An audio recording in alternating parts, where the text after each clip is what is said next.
Okay, so I am currently sitting in a hotel with Stephen Harrison and Aric Improta from House of Protection. How are you guys today? Good, how are you? Fantastic. For those who don't really know who the band is or what the history is, for both of you, can you just give me a quick rundown, just explaining the history of both of you and what you've done in the industry?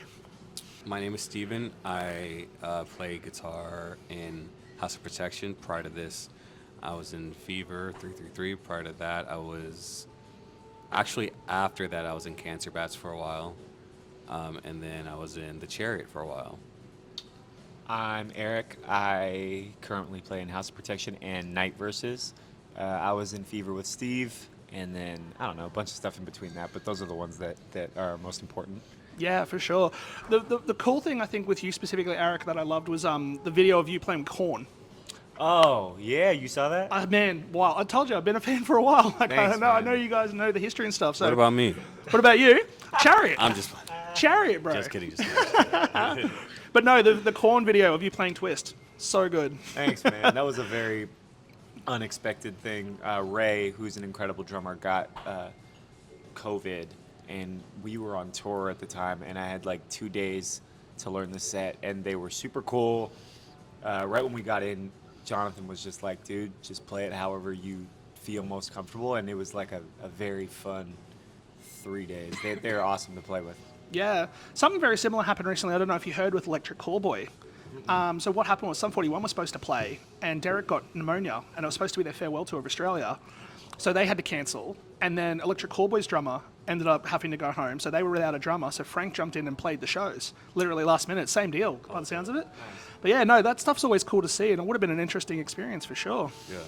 Now, you both obviously left Fever in October of 2022, and announced House of Protection shortly after in April of last year. At what point post-Fever did you guys decide to kind of get back together and start creating music again? It was sort of like on the last tour we did with Fever is when we made the decision. Aric got married on the tail end of that tour, like immediately. And then once he got home is when we started working on House. So immediately after the honeymoon? Yeah. Yeah, wow. It was like I flew straight from. We ended in the UK.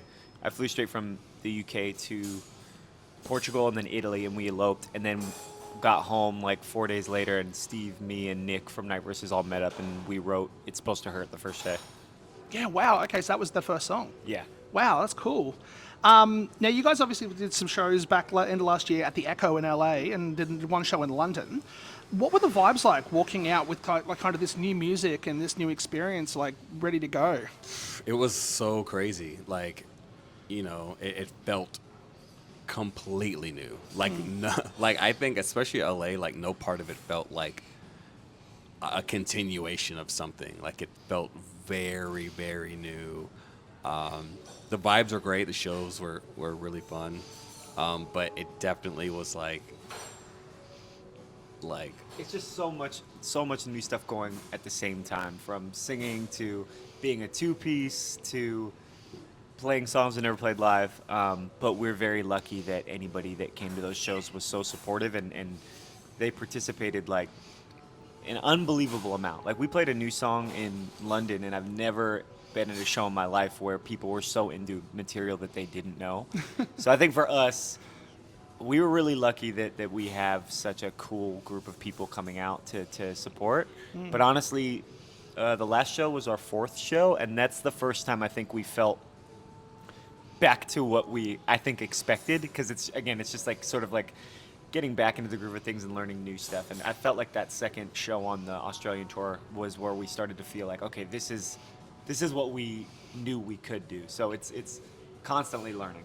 Yeah. So when you say the fourth show, sorry, do you mean the show you did a couple of nights ago, or No. I mean, the London so show? we did those two shows, Yep. and then we've done 2 shows here, and that's all we've played. So our last show is the 4th show we've ever played at this band. Oh, I thought I'd had it down to tonight was 6, not 5. No, so tonight would be 5. Tonight's number 5. Okay, crazy. So I guess in saying that too, so the shows in London and the shows in LA were very small, intimate venues. I think max maybe 500 cap venues. What's the experience been like going to playing shows that are like 5,000 sold out shows in Australia, in a different country. Yeah, it's not even so much the number of people there as much as it's not our audience. Yep. Like LA and London are like people who came for house. It's their house shows. But these shows they're Bad Omens fans. You know, it's like this is our first time playing for audiences who don't know us, not familiar. They're there for another reason. You Yep. know, so it's not so much like the size of the crowd. Yeah, like I said, it's more just like the type of crowd, I think. Yeah, for sure. Has anyone told you what the size of the Riverstage is tonight? I heard it was 8, 9.5. 9.5. It's a massive hill. Like it's hectic. Like I've seen Amity Affliction and Ice Nine Kills, a whole bunch of bands play there, and it packs out so quick. So, fingers crossed, people are showing out for you guys because again, this show is going to be insane by the feel of it. Wow, that's crazy. Now the EP that recently dropped back in September, Galore, 6 blistering tracks on there, all bangers. Thank you. When you guys got back into the studio to start writing, what was the vibe there then? I guess you kind of mentioned the honeymoon and like, you know, coming back from the honeymoon and basically kicking straight in. Did it feel like you were writing stuff like Fever, or did it feel kind of like a rebirth in a sense that this is stuff where it's going to be us, there's going to be co-vocals? Like, how did that writing process begin? We're definitely open-minded. We definitely didn't want to write like Fever. Like consciously, we were like, we're out of the band. Like we don't. Yeah, we wanted to do something that felt fresh. Yeah. For us, and I know with that first song we were listening to a lot of drum and bass at the time, so it started with bass and drums, and then we really didn't know what the vocals were going to be, and some of that song is the improvised first takes. Like we just kept them in there. So it was this major relief to hear what we sounded like and go, okay, this works. This is the direction that I guess is best case scenario we could have hoped for, because we didn't really know. You know, honestly, we had talked about being instrumental. We had talked about just being really heavy, and rather than overthink it, we just got in a room and wanted to see what would happen, you know? Yeah. And then we did about a year of writing. We made the video for It's Supposed to Hurt, and halfway through that year, Jordan helped us with some production on It's Supposed to Hurt, and then we finally met up to finish Galore like a year later, and the rest of that EP was finished in 5 days. Holy hell. So it was like Pulling Teeth being one, Learn to Forget. Fuse was last. Sorry, I was trying to think of the order. Better Off. What was the other? Being one, Fuse, Pulling Teeth. I don't know, whatever. Yeah, so we got through all of them, and again, it was just sort of like, it was really cool to work with Jordan. He works really hard and at a fast pace, and so for us, it was cool to see the things that we didn't know we could do, especially with Steve's voice, and that's sort of like, I think it was helpful for us to have a year of writing so we could sort of do a lot of discovering on our own, and then Jordan coming in when he did was really helpful because he could sort of see the potential and point out things that we didn't know we could do. Yeah. And then I guess when it comes to then going whether or not you're going to be instrumental or doing vocals and stuff, how did that like journey into vocals actually like happen? Like, was it, you know, were you guys like intimidated and being like, yeah, like initially like this ain't going to happen, and then kind of like playing with the idea, or? We so our first like session, we got together and started writing a song, and I think like I started singing over it, and it just was like it felt unnatural. Like It was also really mellow. The first thing we tried was like some like Massive Attack slow stuff, and it just wasn't happening. Like that one wasn't clicking. it wasn't hitting, and I think there for that brief moment, I was a little like just like discouraged. I was like, maybe this isn't gonna be the thing. I stepped outside for like a few minutes or something. I came back in, and Aric and Nick had started composing what would become It's Supposed to Hurt. And Aric started freestyling on it, and it's like, oh, yeah, okay. And then, like, I jumped on it, and I was like, this is it. Like, this is the vibe. Hell yeah. So going back, I guess, then to the drum and bass thing earlier, because I had that written down specifically. Fuse gives such a hectic drum and bass vibe to it when I was listening to it for the first time.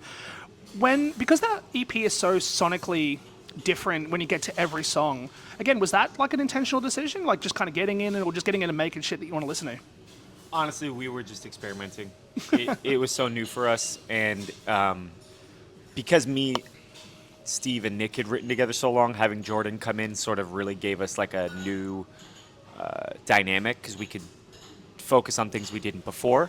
And every day, because it was just back to back, was just something new. It's like something would start that didn't sound like the day before, and we would just see what our voices could do to complement it. And honestly, for whatever reason on that EP, it clicked like every day. Like we worked hard, but there wasn't a lot of dead ends. Everything was just kind of like one after the other. And Fuse was the last one that we wrote, and I felt like that was a conscious decision to sort of like tie the ends to the whole album. So we had written every song up to that, and I think that song was sort of this attempt at like being kind of everything, like having it sort of like have those electronic elements, but still have a sung chorus and guitars. And so yeah, it was I think that was the result of all the other ones. For sure, Fuse is definitely my favorite song on there by far. Like all of it's great, but something about Fuse, when I hear the intro to that come in, immediately I just want to start like pumping. Like it's crazy. Sick. That's awesome. Now, obviously bringing up Jordan too. Specifically, this is for you, Stephen. Stephen, I'm pointing the wrong one. With this tour, obviously you're touring with Poppy and Bad Omens. You worked with Jordan on writing material for Poppy. Has it been interesting watching the response to the music you've written with them off to the side? It's crazy. I've written for artists in the past, but I've never seen them play it live until this tour. So it's like a real trip to like watch Poppy perform some of these songs. It's really cool to see. Yeah, and I can only imagine, like you said, how many artists would sit in a writing room with someone and not get to see the end result? Probably quite a few, you know. Like I haven't written with like a ton of artists, but a handful, and like it's the first time I'm seeing it live, and I'm like, wow, this is it's a cool feeling. Yeah, and then I guess then also speaking on Jordan too, he's on a massive production tear, just in a whole, making some insane records, obviously yourselves included. But the next big one he's got coming out, my most anticipated record of the year, is the Architects album, and you guys have got a feature on it. So how did that come about? Just hit us up. Those are homies. I've known Architects since I was like 17. Yep. And yeah, I mean, we're all like connected. We're all friends. Like, and even before we even had a song out, really, Architects was like, we need to do something together. Just because those are the boys, you know. So it's really how it came out. We were working on some music, and then I think they sent it over to Jordan. It was like, I want house on this song. We listened to it, we're like, it's pretty sick. Hell yeah. Any kind of like little hints you can give us of what it sounds like, or? No. I mean, it's fun. Yeah. I will say, like, as an Architects fan, I'm a true fan of that band. They're heavy. They're a lot of cool things. I don't know that I would paint them as fun, but this is a fun song. Yeah, for Like, sure. like there's a seriousness about that band. It's like cold and like silver and black and heavy. This song feels colorful. Cool. Yeah. Colourful's the descriptive word there, I guess. Yeah. Hell yeah. Funnily enough, actually, I just thought about this. I didn't realise until just today. First time I saw Architects was at the Riverstage, opening for Parkway Drive. Oh, really? Yeah. So Nice. and that was 2010, I think. So yeah, like 15 years later, I get to experience you guys for the first time. So super pumped. Yeah. Yeah, I've had a sneak peek at the set list from Sydney. You guys play the whole EP on it. But there's another song in there called Fire, I think, right? Yep. So what's like, is that something that's going to be coming later, or is that just something you're kind of experimenting just to see how it sounds live? It'll come later. Yeah, cool. Yeah. And is there plans for then, I guess, to follow on with maybe like more like another EP or a full length, or like, what can you talk about there? I don't know that I can say a whole lot, but whatever it is, that song will be on there. Hell yeah. Yeah. Pumped as. Now, Aric, specifically for you, I know that something you love and you've got a love of passion for is like visual arts. Definitely. Something I love about all the songs that have been released so far is the music videos. And there's Thank some you. crazy music videos, specifically Pulling Teeth, I'm going to talk about later. But when it comes to the idea of like putting the music videos together, is that something you're involved in and like pitching ideas, or? Yeah, we all, me, Steve, and our director, Kevin, we all talk about the visuals constantly. Like, even in the first day of a song coming together, we sort of talk about what it feels like, where it would sound best, and that a lot of times informs the video. And there's parts that get cut from songs because we talk about, like, I can't picture myself singing this. You know what I mean? Like it may feel cool for the part, but it's like the visual element is as important as anything that we're doing musically.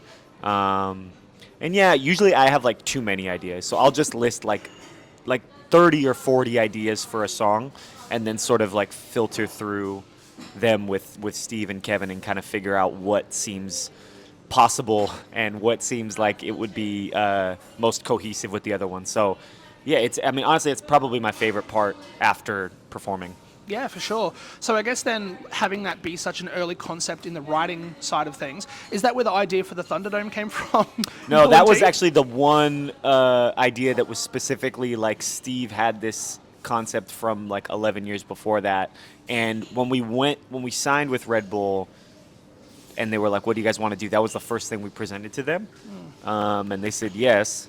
So a lot of the other ones we shoot very like DIY, like skate videos. We'll go to like a location for the night and try and film something before we get in trouble and then get out of there. That one was the only one that was like a really conscious, like, we're going to fly out here. We have to lay out a plan to try and pull this off and backup plans for if something goes wrong. So yeah, it was that was one of the only ones where the concept was before the song. Yeah, cool, okay. That kind of, I guess, the DIY aspect of the other videos also makes sense. Like, not in a bad way, but like Does It Hurt video kind of looks a little low budget, but like it fits the vibe of the song, you know what I mean? That's because we had no budget. We made that one before we were signed. But yeah, no, I mean, it's a dope video, but like obviously the production quality then on what become Pulling Teeth is, next, like, beyond. I think it's probably the most production heavy music video you guys have done, right? That one or Fuse, just because Fuse, we were lucky enough to have a Mix One Cinema let us use all their like concert lighting in this tiny garage space. So in the room, it felt fucking awesome. But yeah, I mean, definitely, it's also a choice though. I feel like we went for a more cinematic look on Pulling Teeth, which, like, with It's Supposed to Hurt, we wanted it to feel like where we were at. Finding places to film. Like we had nobody helping us for that video. We made that to kind of show people what we had in mind. So yeah, it was proof of concept. It's a big difference of flying to India versus like climbing a street light and saying, let's just hang here and shoot this. Now, the other part of that video as well is obviously for those that haven't seen it, there's like bikes and cars and stuff going around you guys, and you guys are playing in the center of it. That must have been fucking terrifying. It was. Ain't no way around that one. But it was cool, man. I mean, they were really professional. Good at what they did. Just, Yeah, wild.